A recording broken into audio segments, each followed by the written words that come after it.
जय हिंद दोस्तों, हमारे यूट्यूब चैनल वर्दी विद प्रेम में आपका स्वागत है। यूपी होमगार्ड की हम लोग बात कर रहे हैं। यूपी होमगार्ड का क्या डीबीपीएसटी चल रहा है, जो कि लड़कों का भी स्टार्ट हो चुका है आधे से ज़्यादा सेंटरों पे। 18 जुलाई का रिजल्ट है, हम उसके बारे में बात करेंगे, कहाँ कितने पास हुए, कहाँ कितने फेल हुए, जो कि डाटा बहुत ही ज़्यादा निराश करने वाला है। और लड़के चेस्ट में भी बाहर हो रहे हैं, हम इसके बारे में भी बात करेंगे। और हाइट में तो बहुत ज़्यादा बाहर हो रहे हैं, इस पर भी बात करेंगे। और मेरिट ज़्यादा नहीं बढ़ेगी लास्ट में, इस पर भी बात करेंगे। और जो जिला हमारे डाटा मिला है वो मिला 37 जिलों का, और 37 जिलों के डाटा हम लोग बाद में बताएंगे किस जिले में कितने पास कितने फेल। और इतने ज़्यादा फेल बंदे कभी इससे पहले मैंने कभी फेल होते हुए नहीं देखे। एसएससी जीडी 170 हाइट मांगते, वहाँ पे भी इतने बंदे फेल नहीं होते, ना हाइट में ना चेस्ट में, पर यहाँ पे बहुत ज़्यादा बंदे फेल हो रहे हैं।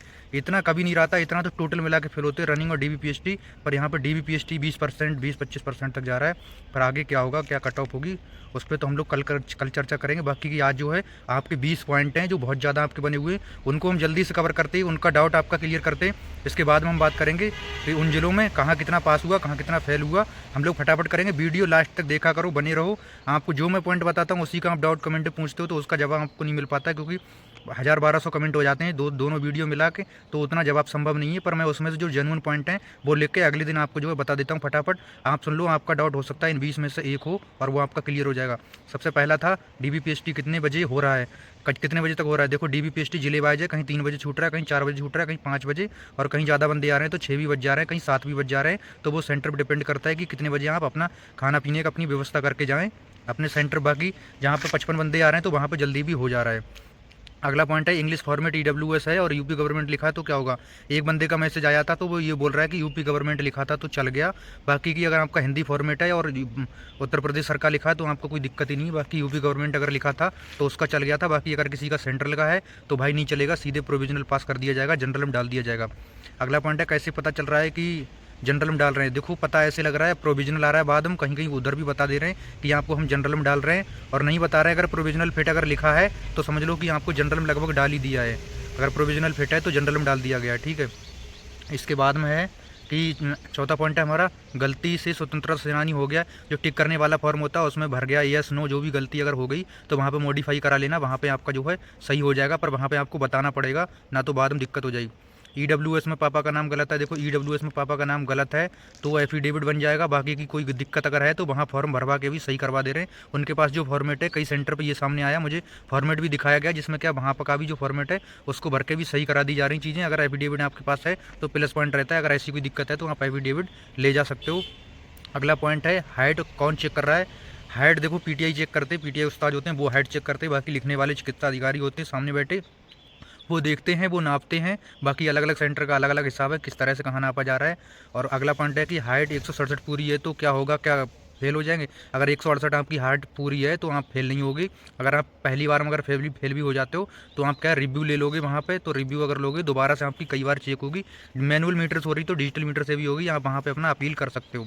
अगला पॉइंट है सबसे ज़्यादा जो चेस्ट कहाँ से नापा जा रहा है। चेस्ट जो नापा जा रहा है निपल के पास से नापा जा रहा है, जस्ट निपल के नीचे। बाकी अलग अलग सेंटर पर अलग अलग हिसाब है, पर ये मान के चले कि निपल के पास से आपका जो है नापा जा रहा है।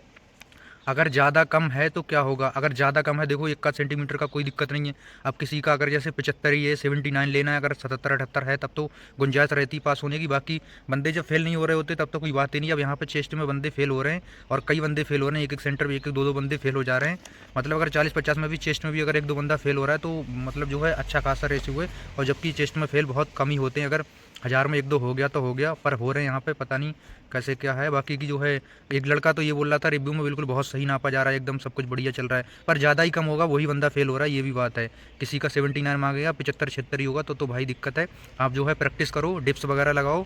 और किसी का अगर हाइट थोड़ा बहुत कम है तो लटको, उल्टा लटको, जैसे भी आपको जो है यूट्यूब से एक्सरसाइज देख लो, वहाँ सब दिखा देते हैं। अगला पॉइंट है फुलाकर 5 सेंटीमीटर नहीं हुआ तो क्या हुआ। फुलाकर देखो आपका 3-4 सेंटीमीटर अगर हो जाएगा तब तो आपका हो जाएगा। अब ये नहीं होना चाहिए कि यहाँ बिल्कुल फुला नहीं पा रहे। फुलाने का प्रैक्टिस करो, यूट्यूब पर देख लो और फुलाने का प्रैक्टिस करो। जिसका नहीं फूल रहा है वो बिल्कुल बिल्कुल ध्यान देंगे बहुत ज़्यादा इसको। कोई भी चीज़ हुआ उसका तैयारी किया करो पहले से। अब डीबीपीएसटी सर पर जब चालू हो गया तब आप लोग इन पर पॉइंट ऑफ काम कर रहे हो, आपको पहले से काम करना चाहिए इन सब चीज़ों पर। अगला पॉइंट है हाइट में डायरेक्ट बाहर कर रहे हैं क्या या मौका मिल रहा है। हाइट में और चेस्ट में आपको रिव्यू का मौका मिल रहा है, अपील आप कर सकते हो। अपील करोगे दोबारा से आपको तब फेल किया जाएगा जब दोबारा भी आपको सेटिस्फाई कर देंगे। कई बार नाप के डिजिटल मीटर से कहीं कैसे तब जो है आपको फेल किया जा रहा है। ये नहीं कि एक बार नापी और हाइट में फेल कर दिया, ऐसा नहीं। अगला पॉइंट है 10th में एक सब्जेक्ट में फेल हैं, बाकी ओवरऑल पास है तो क्या दिक्कत है भाई। अगर आप ओवरऑल पास हो तो चाहे एक सब्जेक्ट में फेल हो चाहे 2 सब्जेक्ट में फेल हो, उससे कोई दिक्कत नहीं है। अगर आपकी मार्कशीट में पास लिखा है तो आप पास हो, बाकी की कोई दिक्कत नहीं होगी, आप पास हो और वहाँ पे डीबी आपका हो जाएगा। चेस्ट का बताओ डिटेल में। एक बंदे का कमेंट था, एक बंदे का नहीं बहुत बंदों का कमेंट था। देखो चेस्ट का क्या है, चेस्ट बता दिया, निपल के पास से नप रहा है। आप अगर फुला नहीं पा रहे हो तो वैसे नॉर्मल खड़े हो जाओ, और वैसे अगर जब वो किया जा रहा है तो थोड़ा हवा भर के पेट में पीछे को थोड़ा हाथ ऊपर उठा के पीछे को खींच के और सही से खड़े हो जाओ, तो आपका जो है 4-5 सेंटीमीटर आराम से आ जाएगा। जिसको फुलाने में दिक्कत है उसको, और जिसका चेस्ट है ही नहीं तो वो क्या करे, जैसे कम है, किसी का 77 है 76 है, तो आप डिप्स मारो, ज़्यादा से ज़्यादा कोशिश करो। अगर 2-4 दिन है किसी की एक्सरसाइज वगैरह करो तो 1-2 सेंटीमीटर का फर्क पड़ेगा, और बाकी 1-2 सेंटीमीटर का इधर उधर भी हो सकता है। वहाँ पर पॉसिबिलिटी क्या है, अगर आपका पूरा है तो आपको कोई फेल नहीं कर सकता है, और अगर कम है तो वो डिपेंड करता है उसके विवेक के ऊपर, वो क्या करते हैं वहाँ पे क्या नहीं करते, वो उनके ऊपर डिपेंड करता है। अगला पॉइंट है कि जो है मेरिट वाली जो शादीशुदा हैं उनको पति का जाति के चक्कर में प्रोविजनल डाल दिया गया। क्या जनरल है? हाँ बिल्कुल वो जनरल है, क्योंकि आपको बोला गया था अगर किसी के पास है तो किसी ने डेट ली है तो वहाँ पे सही हो सकता है। जैसे मान लो पति का लगा रखा था, वर्तमान समय में अगर उनके पास पिता का है, मतलब उस डेट के आस पहले का जो नोटिफिकेशन लास्ट डेट थी तो उन्होंने दिखा दिया गया है, तो उनका जो है चल गया है, तो उनको कैटेगरी में ही रखा गया है। अगला पॉइंट है जब यूपीपी डीबी 17 अगस्त है तो रनिंग 17 अगस्त से कैसे होगी भाई। यूपीपी का डीबी अगर 17 अगस्त है तो रनिंग आपकी 17 अगस्त से बिल्कुल हो जाएगी। रनिंग करते रहो, इसमें कुछ डाउट मत रहो कैसे हो जाएगी, क्योंकि जो है पीएससी में आपकी रनिंग चलेगी 10 पीएससी में, और बाकी जो पुलिस लाइन में होता है डीबीपीएसटी होता है, डीबीपीएसटी का बोर्ड अलग है और जो है रनिंग कराने वाला वो बोर्ड अलग है। बाकी 10 जगह पीएससी में आपका वो रनिंग चलेगा, रनिंग भी चलता रहेगा, और ये डीबीपीएसटी भी चलता रहेगा जो कि पुलिस लाइन में होता है 75 के 75 में। अगला पॉइंट है कि लड़के किस में ज़्यादा फेल हो रहे हैं। लड़के देखो सबसे ज़्यादा पॉइंट है जो हाइट में सबसे ज़्यादा फेल हो रहे हैं, फिर चेस्ट में भी फेल हो रहे हैं। बाकी लड़कों का प्रोविजनल बहुत कम आ रहा है, और लड़के अपसेंट भी अच्छे खासे, लड़कियों की तुलना में लड़के ज़्यादा अपसेंट हैं। अगला पॉइंट है गलती से कोई दूसरा कागज़ लोड हो गया तो क्या है, जैसे किसी का जाति की जगह निवास लोड हो गया और किसी का भाई का लोड हो गया, तो वहाँ पे क्या मॉडिफाई हो जाएगा। ले जाना वो वाले दोनों ले जाना और वहाँ पे दिखा देना, एफिडेविट ले जाना बनवा के, वहाँ फॉर्म भरा के आपका सही करा दिया जाएगा, दूसरा आपका लगवा दिया जाएगा। अगला ईडब्ल्यूएस नकली है तो क्या करें, नकली है तो मत जाना भाई, फंस जाओगे, जिसने बनाया वो भी फंस जाएगा। नकली ले जाने का कोई मतलब नहीं, जाओ वहाँ पे पेश मत कर पाओ। नकली है अगर पकड़ लिया तो भाई दिक्कत हो जाएगी, और नहीं पकड़ा गया तो कोई दिक्कत नहीं। पकड़ा गया तो चोर है, नहीं पकड़ा गया तो कोई बात नहीं, वही बात है। पर मैं तो यही सजेस्ट करूँगा अगर नकली है तो मत जाओ, क्योंकि बोर्ड है वो एक का डीवी नहीं कर रहे हैं, वो सब जानते हैं, ठीक है। जहाँ पे हम सोचना शुरू करते हैं वहाँ पर वो ख़त्म कर देते हैं, ठीक है। आधार में गलती तो क्या कोई दिक्कत नहीं होगी, आधार में गलती तो कोई दूसरी आईडी भी साथ में ले जाओ, आधार का इतना ज़्यादा इशू नहीं है। अगला पॉइंट है प्रोविजनल वाले रनिंग करें या ना करें। प्रोविजनल वाले बिल्कुल रनिंग करें, कट ऑफ ज़्यादा नहीं बढ़ेगी। जिस तरह से बंदे फेल हो रहे हैं, लड़कियों का क्या प्रोविजनल ज़्यादा मिला है, कैटेगरी वाली जो है जनरल में ज़्यादा गई है, और लड़के क्या है फेल ज़्यादा हो रहे हैं, तो फिर जो है वही है, कट ऑफ का ज़्यादा बढ़ने का सीन रहेगा नहीं। अभी तक जिस हिसाब से चल रहा है उस हिसाब से रनिंग और वीकली जो है 1 वीक हो गया है समझो कल तक, तो इसका वीडियो में जो है आज का कोई डाटा नहीं आएगा, तो कल बनाऊंगा पूरे वीक का, और रनिंग पे भी बात करेंगे हम लोग, और हो सका तो मेडिकल पे भी हम लोग कल ही बात कर लेंगे, क्योंकि पहले से तैयारी अच्छी होती है। अभी कुछ ऐसे हैं कि अगर नहीं बताओगे तो वो वही धोखा होगा जो अभी हो रहा है डीबीपीएसटी में। इसलिए मैं सोच रहा हूँ अगर इस सीरीज़ को हम लोग गाइड कर रहे हैं तो पूरा करें फाइनल तक। बाकी की डाटा इतना लिख के लाता हूँ, देखो ये 1 पेज पूरा, इसमें समय लगता है। चलो अब हम लोग फटाफट बात कर लेते हैं, वीडियो बहुत ज़्यादा लंबा हो जाएगा, इसलिए ज़्यादातर जिलों का बता नहीं पाता हूँ। फिर भी आपके बहुत ज़्यादा कमेंट थे तो मैंने 25 से 30 जिलों का बताने की कोशिश की है, जो कि मैं बताता हूँ। सबसे पहले हम लोग बात करते हैं कि लखीमपुर में लड़कों का जो डाटा बताया गया ये पता नहीं सही है या गलत है, और मुझे तो लग रहा है सही है जिस तरह से लड़के ने बताया। इसमें 55 बंदे बुलाए गए थे, और इसमें बोला है कि जो है 5 बंदे चेस्ट में बाहर और 10 बंदे हाइट में बाहर हुए लखीमपुर में, और यहाँ पे 4 को प्रोविजनल पास किया गया है और 3 एब्सेंट रहे। टोटल यहाँ पे 37 पास, जो कि बहुत ही मतलब इतना ज़्यादा डाटा वैसे कैसे हो सकता है, मेरे तो समझ में नहीं आ रहा है। और एक जगह और भी देखा था, महोबा का भी देखा था कल, तो वहाँ पे भी बहुत ज़्यादा बंदे ऐसे ही पास थे, 32-33 बंदे पास थे। प्रोविजनल अगर हटा दिया जाए तो बहुत ज़्यादा गड़बड़ डाटा चल रहा है। इतने लड़के कैसे फेल होते हैं, कभी नहीं होते थे इतने। अकबरपुर की बात करें तो 55 बंदों का बुलावा था, अनफिट 2 हुए, 53 पास हुए, यहाँ पर बहुत बढ़िया रहा है। कौसाम्बी की बात करें तो कौसाम्बी में 55 बंदों को बुलाया था, 55 में से 5 अनफिट हुए हैं और 3 एब्सेंट रहे हैं। यहाँ पे 47 हैं, यहाँ पे अच्छे खासे पास हो गए, यहाँ पे भी 20% तक जो है चला गया। लखीमपुर की बात करें लड़कियों का, गर्ल्स का, 55 को बुलाया था, 5 अनफिट हुई हैं और 3 यहाँ पे प्रोविजनल हुई हैं और 3 यहाँ पे अपसेंट हैं, और यहाँ पे 47 जो है पास हैं। तो मुझे लग रहा है वो मुरादाबाद जो लखीमपुर का डाटा है बिल्कुल सही होगा।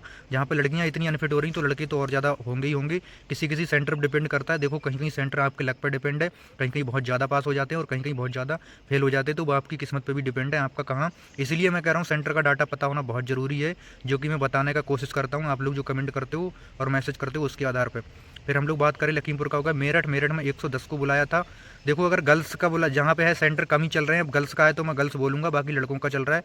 110 लड़कों को बुलावा था, 9 हाइट में बाहर हो गए, 7 को प्रोविजनल पास किया गया और 5 यहाँ पे एब्सेंट रहे। टोटल देखा जाए तो 96 यहाँ पे पास है, ये भी लगभग 20% के पार जा रहा है।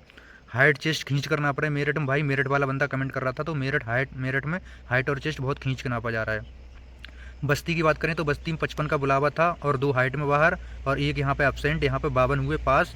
ललितपुर की बात करें तो ललितपुर में 55 को बुलाया था, 9 अनफिट हुए यहाँ पे और 3 को प्रोविजनल पास किया गया और यहाँ पे 2 एब्सेंट रहे, 41 पास। समझ रहे हो, 55 में से 41 पास मतलब 15 बाहर, लगभग 30% तक डाटा जा रहा है, 30% 35% ऐसे तक जा रहा है। ओवरऑल निकाला जाएगा तो कितना ही आएगा। मुजफ्फरनगर का बात करें तो 55 को बुलाया था, 7 अनफिट हुए और 5 एब्सेंट हुए, यहाँ पे 43 पास है, यहाँ पे भी बहुत ज़्यादा खराब रहा। शामली की बात करें तो शामली में 55 में से 4 हाइट में बाहर, 1 एब्सेंट रहा, 50 पास, यहाँ तो कुल मिला के ठीक है। मुरादाबाद की बात करें तो 110 को बुलाया था, 14 अनफिट और 4 हाइट में बाहर, बाकी की ये हो गए 14 4 18, यहाँ पे हो गए 92 पास। 92 पास, यहाँ पे भी बहुत ज़्यादा गड़बड़ है। अमेठी की बात करें तो 55 का बुलावा था, 3 अनफिट हुए, 2 एब्सेंट हुए, 50 पास, यहाँ कुल मिला के फिर भी ठीक है। हरदोई की बात करें तो 55 गर्ल्स को बुलाया था, 2 हाइट में बाहर हो गई, 5 को प्रोविजनल पास है और 48 पास है। सुल्तानपुर की बात करें तो सुल्तानपुर में 55 को बुलाया था, 1 हाइट में बाहर है, 7 को प्रोविजनल पास है, यहाँ पर 54 फिट हैं। चंदौली की बात करें तो चंदौली में क्या है, 55 को बुलाया था और 1 जो है हाइट में बाहर है और 3 एब्सेंट हैं, यहाँ पे 51 पास है, जो कि ठीक है। बागपत की बात करें तो बागपत में 55 को बुलाया था और 2 हाइट में बाहर है, 1 चेस्ट में बाहर है और जो है एब्सेंट की बात करें तो 1 है, यहाँ पे 54 पास है। नोएडा की बात करें तो नोएडा में सूरजपुर में 110 को बुलाया था और 9 जो है हाइट में बाहर हैं और जो है 5 एब्सेंट हैं और यहाँ पे 96 पास हैं, जो कि बहुत ही ज़्यादा मतलब कम है, इतना कम पास नहीं होना चाहिए। हमीरपुर में है, हमीरपुर का तो बिल्कुल एकदम ऐसा हालत ही ख़राब हो गई। हमीरपुर में समझ लो 55 में से 11 बंदे हाइट और चेस्ट दोनों बाहर, जिसमें 2 बंदे चेस्ट में और 9 बंदे हाइट में बाहर, 1 बंदा प्रोविजनल पास और 1 बंदा एब्सेंट, यहाँ पे 43 पास हुए, बहुत ही ज़्यादा ख़राब डाटा। और श्रावस्ती की बात करें तो श्रावस्ती में 55 में से 2 हाइट में बाहर, 1 चेस्ट में बाहर और 1 एब्सेंट और यहाँ पे 52 पास। प्रयागराज की बात करें तो 55 गर्ल्स को बुलाया था, यहाँ पे 10 हाइट में बाहर हो गई और बाकी 7 को प्रोविजनल है और बाकी 3 जो है एब्सेंट रही, यहाँ पे 35 पास। औरैया की बात करें तो औरैया में 55 को बुलाया था, 55 में से 5 बाहर हो गए हाइट और चेस्ट में, बाकी की जो है 1 प्रोविजनल पास और 2 एब्सेंट और यहाँ पे 48 पास। तो इस तरह से हमारा था ये 20-25 जिलों का लगभग डाटा था जो हमने बताया था, जो आपके द्वारा कमेंट किया गया था। और इसमें जिनका आज होता है, आज तो चलो है नहीं, वो कमेंट कर देंगे कि जो है कितना कहाँ पास हो रहा है, कितना हो रहा है। इससे क्या एक आइडिया लग जाता है और बंदा उसी हिसाब से तैयारी से जाता है। देखो अगर थोड़ा बहुत है तो अपना तैयारी कर लेगा, चेस्ट पे काम कर लो अपना, और हाइट में भी किसी का है तो लटक लो वगैरह। और बाकी की जो है या इस हिसाब से देखा जाए तो लड़कों का मैंने निकाला है, तो सारा जोड़ के निकाला है, तो लगभग 20 से 22% लड़के यहाँ पे फेल होते नज़र आ रहे हैं और लड़कियों का जो है 12% के आसपास है आंकड़ा, 12% फेल होने का, यहाँ पे 22% ये हो गया। और रनिंग में भी अगर इस हिसाब से 25% यूपीएसआई फेल हुए थे, यहाँ 25% फेल हो गए, तो ये बहुत हो जाएगा। ये तो मतलब जो है 44-45% के आसपास चला जाएगा लड़कों का, और लड़कियों का चला जाएगा 30% के आसपास। तो इस हिसाब से कट ऑफ भाई आपकी ज़्यादा नहीं बढ़ेगी। और कैटेगरी वालों का तो ऐसा है, कहीं कहीं कम वैकेंसी होगी, तो वहाँ पर क्या, अगर मान लो जैसे 200 वैकेंसी है, 200 में से किसी कैटेगरी की अगर मान लो ओबीसी की है, 200 का अगर देखा जाए 57-54 वैकेंसी है मान लो 200 में से, और वहाँ पे लड़के लिए गए थे उसके 2.77 गुना, तो लड़के बैठेंगे लगभग वही 120 के आसपास। 120 में से अगर वहाँ पे 20 को मान लो कि प्रोविजनल फिट कर दिया गया है और 20 मान लो हाइट मतलब डीबी में बाहर हो गए, 20 रनिंग बाहर हो गए, तो इस तरह से देखा जाए तो किसी किसी कैटेगरी का ये होगा कि कट ऑफ वही रहेगी, थोड़ा बहुत बढ़ के हो जाएगा फाइनल। बाकी हम लोग कल मेडिकल पर चर्चा करेंगे और रनिंग पर चर्चा करेंगे, क्योंकि आज हमारा कोई डाटा होगा नहीं, डिटेल में चर्चा करेंगे। एकदम बने रहे वीडियो और होमगार्ड वाले भाइयों तक पहुँचाओ, जिससे किसी का भला हो सके। और बाकी वीडियो को शेयर करें और सब्सक्राइब करें। बाकी बने रहें भाई, ऐसे ही अपडेट एकदम चलती रहेगी। धांसू वाली मेडिकल तक आपका ज्वाइनिंग होगा तब तक। बाकी की मिलते हैं अगले वीडियो में।